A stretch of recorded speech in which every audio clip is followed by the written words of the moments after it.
you touched on some running technique there. People were interested in running technique, and if you had, again, any advice regarding what you see as important in a running or a sprint technique, and maybe even some associated coaching cues that you like using to get young athletes to achieve the technique that you're looking for.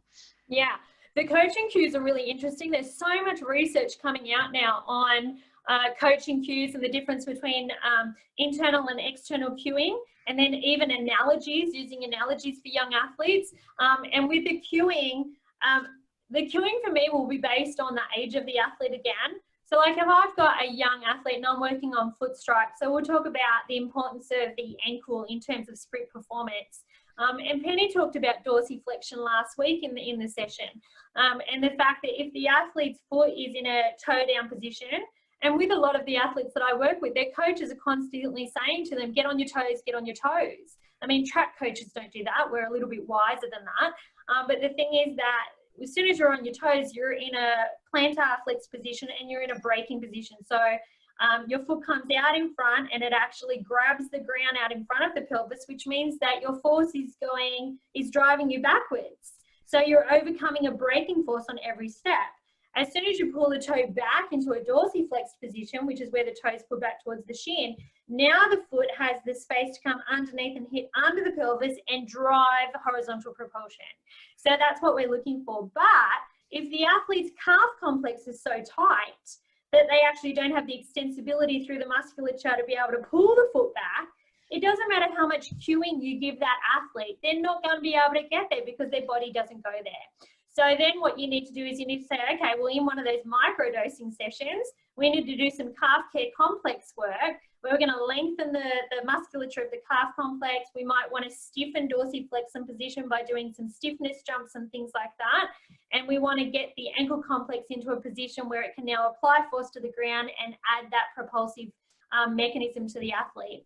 The other thing that I see a lot in terms of mechanics is the pelvic complex is really tight. And we talked before about athletes sitting down all the time at school and then sitting on the bus or the train and then sitting down at home. And the only time that our young athletes seem to be training now is when they're in regimented, sports programs, because they're not out playing the way that we used to play. So the hip flexors have become really tight, which has given them a stretched glute, and we need the exact opposite for speed. We need the hip flexor to elongate. We need the glutes to be really strong and powerful because that's what drives our propulsion, both vertical and horizontal. And the glutes are also what controls our deceleration, our landing, our propulsion off 1 or 2 feet if we're going for the ball. So the glutes is like one of the primary muscles that we have to look after in our young athletes. And so doing all the glute bridges and all those sorts of things is really, really important in developing strength. And as you get into your older athletes, making sure that that hip extensor thrust is really powerful through loaded exercises. So the hips and the calf complex is probably the biggest thing that I see. I'd be interested to hear from the coaches in the chat box things that they see in their athletes that they need corrected so that I can give them some handy hints. The postural axial rotation is a really big one as well. The collapse through the shoulders and just not having good postural integrity. Sometimes you can find that if you strengthen the rhomboids, which is the muscle that retracts the shoulder blades, you might just take a strength band down to the track with the athletes, put it around a pole and get them doing these kind of actions to strengthen the rhomboids and pull the shoulder blades back.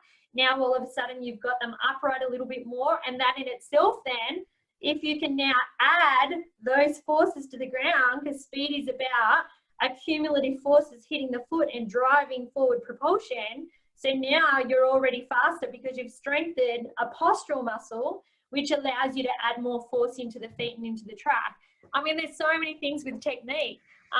With the cueing we talked about before, when you've got young, like really young kids, you've got to use a whole lot of fun things. I mean, in track, we've always used the aeroplane analogy. Do you know what I mean? The other ones that you want to do if you're doing an ankling drill for foot strike, you might want to say, okay, the carpenters come along and they've dropped all of their nails in the ground, and now our feet are the baby hammers, and we're going to hammer those nails into the track, do you know what I mean, or into the field, so that they've got that idea of hitting and being forceful through foot strike.